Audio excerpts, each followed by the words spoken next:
Hello and welcome to Africa Today. I am Mike Okwoche.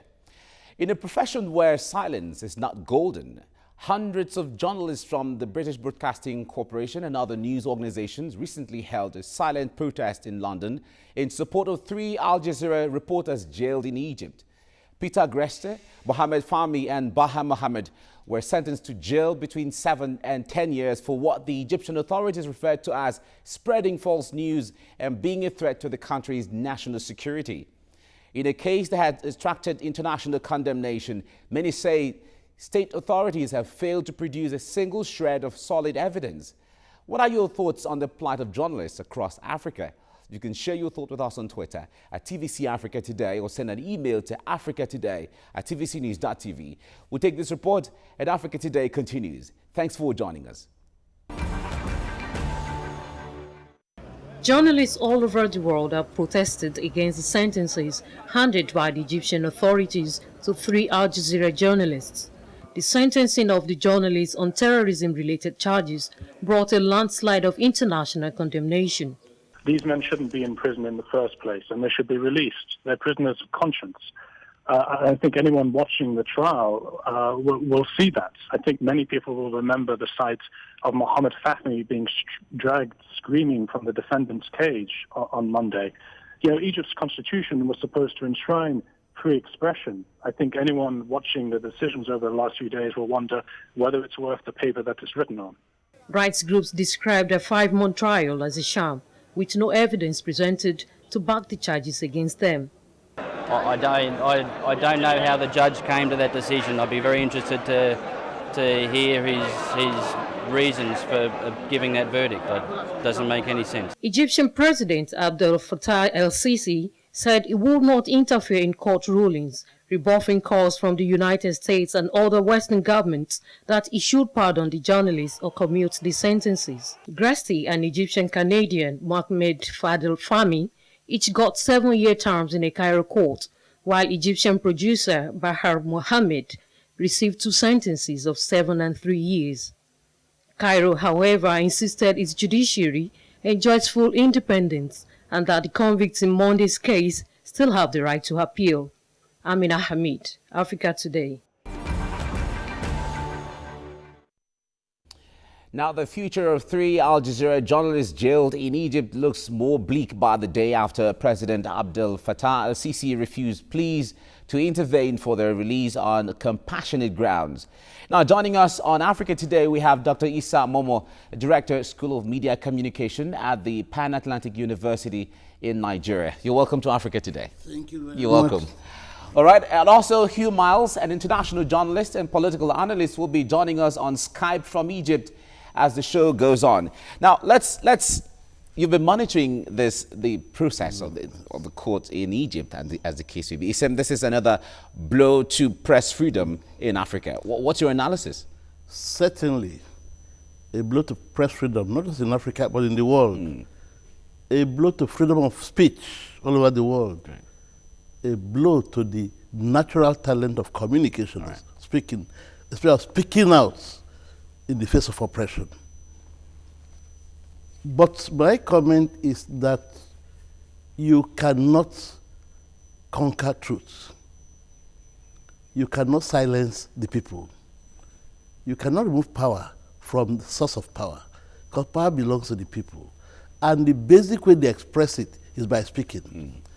I want to remind the Egyptian authorities that the president, former military person who now became a civilian president, who does not see that that's oppression, that's injustice, to remind them that journalists report news. So if you are sentencing these people under the guise that they are spreading false news, get those who made the news and sentence them also. In fact, sentence them first. I mean, that's what I'm saying. Because if the journalists commit an offense reporting the news, then the makers of the news committed the first offense. And since you cannot say that's an offense to express their freedom of movement, freedom of speech, then it cannot be an offense to report it. So, this is a displaced aggression against journalists. Now, the jail terms from 7 years to 10 years. Okay, even if we assume, let's assume that they reported false news. Does the gravity of reporting false news warrant 10 years or 7 years as the case? That's something that is ridiculous. Because the law has nothing to punish them for, it has no punishment set out for this kind of offense. And so the judge uses his discretion. Whatever he thinks pleases the government. So it's unfortunate that this is the way the judiciary compromises their own independence. They perpetually accept to play the lapdog. And who do they do it against? The watchdog. So they see the press as being more believed, more credible than them, and so they try to bring us down to show the government that, yes, we are supporting you. But it's not the government is from the people. You should support the people. The law is to defend the people. The law is not to punish the people. And journalists, as I said, do not have any powers. They just talk. They are not carrying guns, they are not carrying votes. They are not the only weapon they have is the pen. The pen. Okay. Now, we have Hugh Miles, an international journalist and political analyst, joining us from Egypt now on Skype. Now, Hugh, it's good to have you on Africa Today. Now, from the recent court verdict on the Al Jazeera reporters in Egypt, what have you noticed from all of the processes on there? Well, there's been an outcry around the world at this verdict. The observers have said that it was a really flawed process, and I think everyone is trying to make sense of what happened and how these guys could. Some of them, one of them, Peter Grester, had only been in Egypt just a few days, and all of them had a good reputation as professional journalists. So it just doesn't seem to make sense. And I think everyone is struggling to understand why the Egyptian judge came to this verdict. All right. Now, some analysts have said that the process of executing or passing or handing down the verdict didn't go through the proper legal or rigorous legal fair hearing, as the case may be. From the process generally, was there fair hearing on the case so far from the side of the journalists? Well, I mean, it didn't appear to be very fair. I mean, the evidence presented against them was not very serious. The videos that were in their possession, for example, that had been collected by the police and were shown in court as evidence of their terrorist activities and their relationship with the Muslim Brotherhood, the videos seemed totally innocuous. They were pictures of animals and things like that, and didn't seem to indicate at all that these guys were, hardcore terrorists, as the judge has obviously concluded. So it's really very difficult to understand. Well, I mean, I can explain to you how it looks from the Egyptian point of view, because I mean, here in Egypt, Al Jazeera, the channel they work for, is really seen as a kind of foreign agent. It's a really dirty word here, Al Jazeera, because it represents the Muslim Brotherhood point of view. And obviously the Muslim Brotherhood has recently been outlawed in this country. It's been branded a terrorist organization. So the channel they work for is seen as being like the propaganda wing of a terrorist organization. So I think this explains why they've been treated this way. All right, Hugh, from the Egyptian point of view, like you said, how would you assess press freedom in Egypt right now, apart from the jail terms handed down to the Al Jazeera reporters? Well, it's very worrying. It's very worrying indeed. I mean, this kind of long prison sentence to international journalists, this did not happen under previous Egyptian governments. This is something new. It's something very chilling. It certainly affects all journalists in Egypt. It's very, very alarming. And, all eyes now are on the new Egyptian government and the new Egyptian president to see, what can be done. And I know that President Sisi has said that he's not going to step in. I think that's to be expected, because in the Arab world, if the leader does issue a pardon, usually it's after the judicial process is completed. So in this case, the Al Jazeera 3 have still got an appeal. So a presidential pardon would not be likely to come before that. was concluded, and that will probably take a couple of years at least. All right, Hugh, we'll come back to you. Just stay online.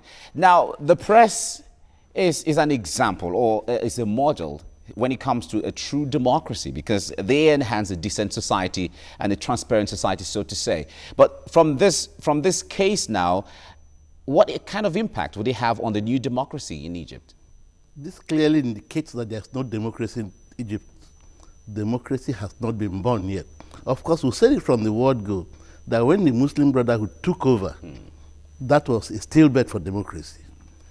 But when the military now chased out the Morsi and co, it became worse. And this shows that Egypt is declining and descending into autocracy.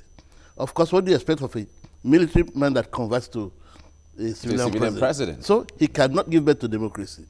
And his unwillingness to talk to world leaders that yes, the court process will look into it and see whether we can pardon and so on, also indicates his own mindset. He still has a military mindset, the mindset of oppression and repression, the mindset of authoritarianism. And it shows clearly that he is not for the people. But what should we do about it? I think the Al Jazeera should go on appeal to the highest court possible. Right. While they are doing that, we should say that the test of what the press does comes in its effect. Right. To say that this is false news and we should show how it affects the society. I'm not sure that in the evidence presented, we saw people demonstrating that this news is false, or that because of this false news, they went destroying things. People still behave civilly. So the press cannot be responsible for anything that goes on. And if, as Hugh says, Al Jazeera is seen to be the propaganda voice of terrorists now, then they should go to the terrorists themselves, because the Muslim Brotherhood does not own Al Jazeera. All the Muslims do not work in Al Jazeera. So why have they not arrested these people? Okay. So this is a sure sign.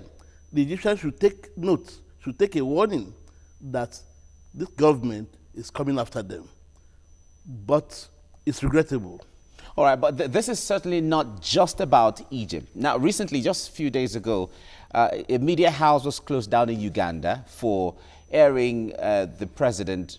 An image was shown about the president. He was sleeping in a meeting, actually, and the media house was closed down.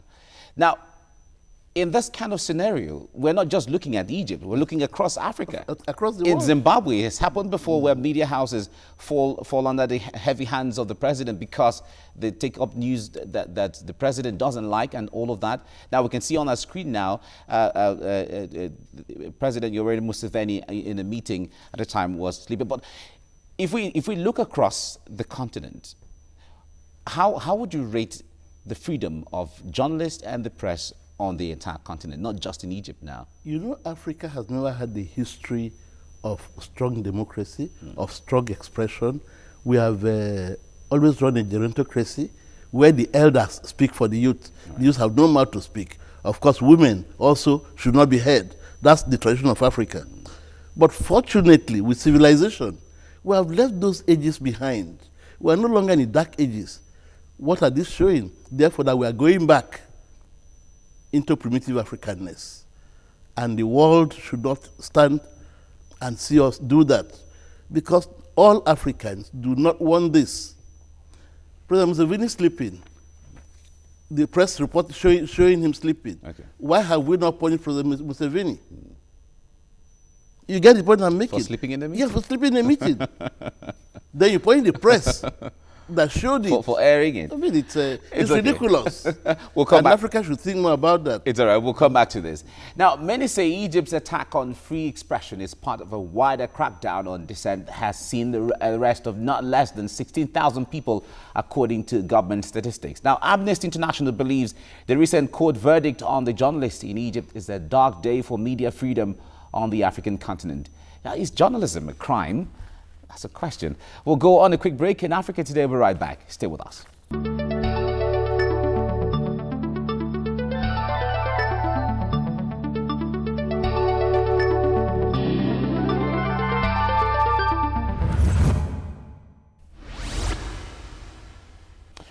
trio of Peter Greste, Mohammed Fahmy and Baha Mohammed all denying the charge of working with their Muslim Brotherhood. They were handed jail sentences. Now, rights groups have dismissed the trial, describing it as a politically motivated sham. We still have Hugh Miles joining us on Skype from Egypt. Now, Hugh, the international community has condemned the court verdict on the journalists in Egypt. How far can that go? Well, they have to be very careful in condemning these verdicts because the Egyptian authorities, if they perceive the West as criticizing them, this could entrench their position and make it less likely that they will intervene and show mercy to these poor journalists. So the West has to be very careful and watch its words extremely carefully, because if it's seen as ordering the Egyptians or condemning them or speaking down to them, then the Egyptians are very likely to be insulted, and this will play very much into the hands of the authorities here, who will say, look, the West is trying to push us around. So this is a very delicate matter that everyone needs to handle carefully, including, I should add, myself as a journalist here in Egypt now. All right. Now, but do you think this verdict could affect or have any kind of impact on diplomatic row between, the spur of a diplomatic row between Egypt and maybe even Australia, where Peter Greste comes from, for instance? Well, I think behind the scenes, there's a lot of pressure being applied to the Egyptian government to intervene. And also not just behind the scenes, but in front of the cameras. I mean, obviously there's activism going on around the world, but I think that the Australian authorities and the other Western authorities, the British and so on, whose nationals have been indicted in this case, are going to try and reason with the Egyptian authorities, but they have to do it diplomatically, as I say, because they can't be seen as that the Egyptians will very much resent it if they perceive that they're being pushed around or told what to do. All right. Now, just like the Bring Back Our Girls campaign has resonated across the globe, do you think the Free AJ staff can also resonate to put more pressure on the Egyptian government? Well, I mean, I think it's quite easy to sign up a lot of people on Twitter to support a cause, but you know, I don't know if this is going to really have much impact on the Egyptian government. I mean, the Egyptian government is only concerned about, you know, maintaining its support from the people who count. You know, it needs to keep its friends who count, and the fact is, it's the friends that back it are also support this verdict. They are also, the Egyptian authorities are backed by Gulf Arab countries who are themselves no friends of Al Jazeera, the channel, or Qatar, the country behind the channel. So the Egyptian authorities are not alone in thinking that this was perhaps the right verdict to reach. All right. Now, if you have the powers to talk to President Abdel Fattah al-Sisi, what would you tell him about this journalist, for instance? Let me put you on the spotlight. Well, I would say that this case has embarrassed Egypt, and that it's in his interest to show that Egypt is a modern, progressive society where, you know, the media is free to operate, because, you know, as I think your other guest mentioned, he's got nothing to fear from the media. You know, all they want to do is just discuss things in an open way, and he, you know, that he shouldn't have any problem with that. I mean, of course, it's the media's role to hold the people in power to account, but you know, if he's a good ruler and a just ruler, and we'll see what he's like, then he should have nothing to worry about. All right, Hugh Miles, thank you very much for joining us on Africa Today. Thank you. All right, apart from these journalists in jail now in Egypt, there are other journalists in jail in Ethiopia and parts of African countries generally. But if we have to consider maybe Hugh Miles mentioned earlier, he said that it is a cause of concern for journalists, even he himself in Egypt. Now, do you think this is going to affect the content of what journalists write and bring out on the papers, or even on the media generally in places like Egypt and maybe even Uganda?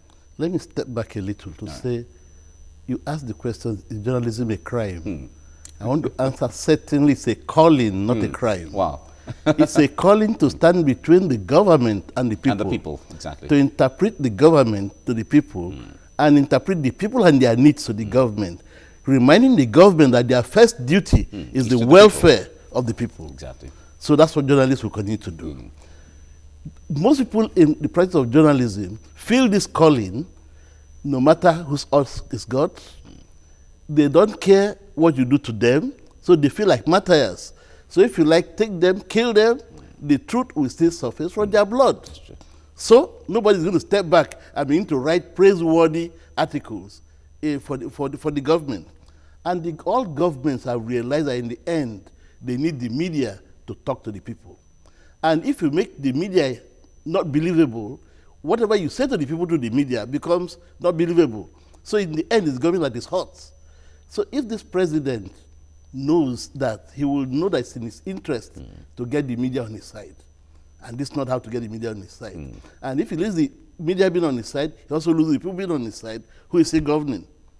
He holds up to empty shell of power, and he will not enjoy it. I think also that beyond the twittering and so on, because the effect that the press has lies on what the people do. People should show that this decision is undemocratic, it's unpopular, and it's unjust. Beyond them, the governments should use diplomatic means to put pressure on the president to say, yes, judiciary, you have done this, but permit me to exercise my presidential power and say, let these people go. Because they were not acting wrongly, they have not been proved to have done anything wrong. Just that we have manipulated the judiciary to do this. Unfortunately for the judiciary, they are making the press the last hope of the common man all over Africa, instead of the judiciary. That's what the judiciary claimed to be before. So we think that journalists should be more steadfast in being professional. They should not be discouraged about what is happening all over Africa. Of course, a lot of us trained journalists expected this. Even in our homes, even in our society. In Nigeria, didn't they seize newspapers recently? Has anybody apologized to us?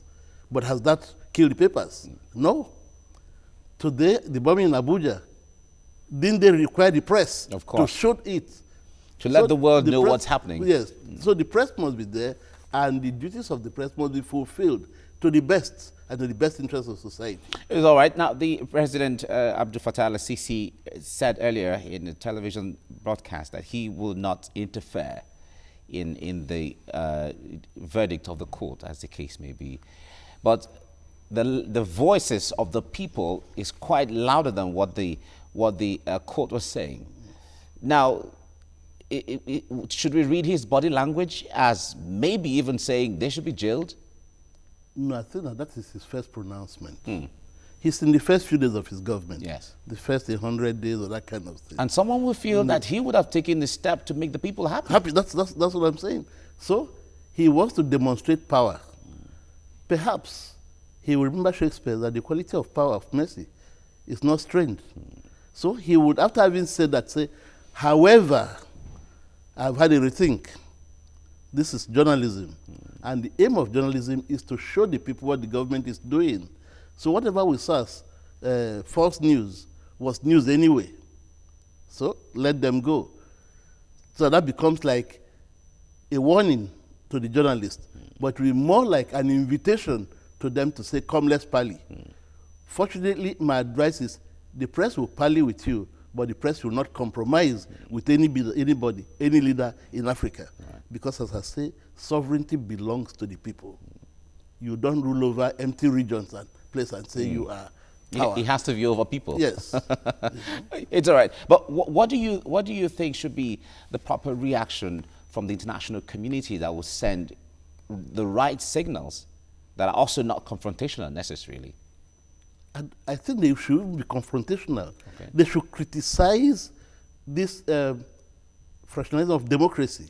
They should say that the acceptable form of government in the world, which Egypt subscribes to, which all African countries subscribe to, is democracy. Yeah. And so they should tell Egypt clearly that anything that derogates from press freedom, from freedom of speech, is not acceptable.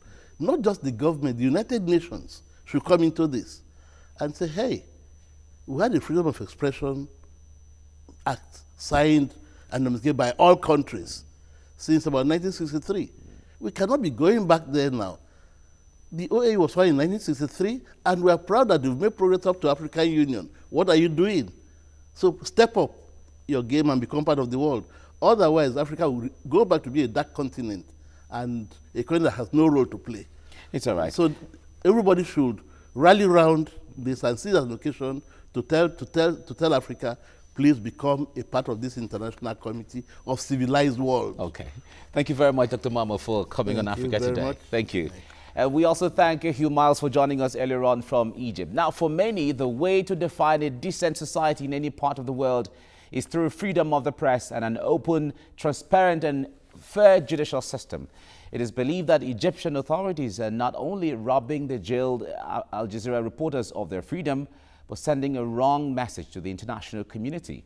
Now, one rule that applies to every journalist around the world is never put yourself in this story. But perhaps one rule that should be considered on the African continent is never put a pressman in jail. That's our show for today. You can watch online on youtube.com/TVC News. And until we come your way again, I am Mike Okwoche. Remember, this is Africa. Bye for now.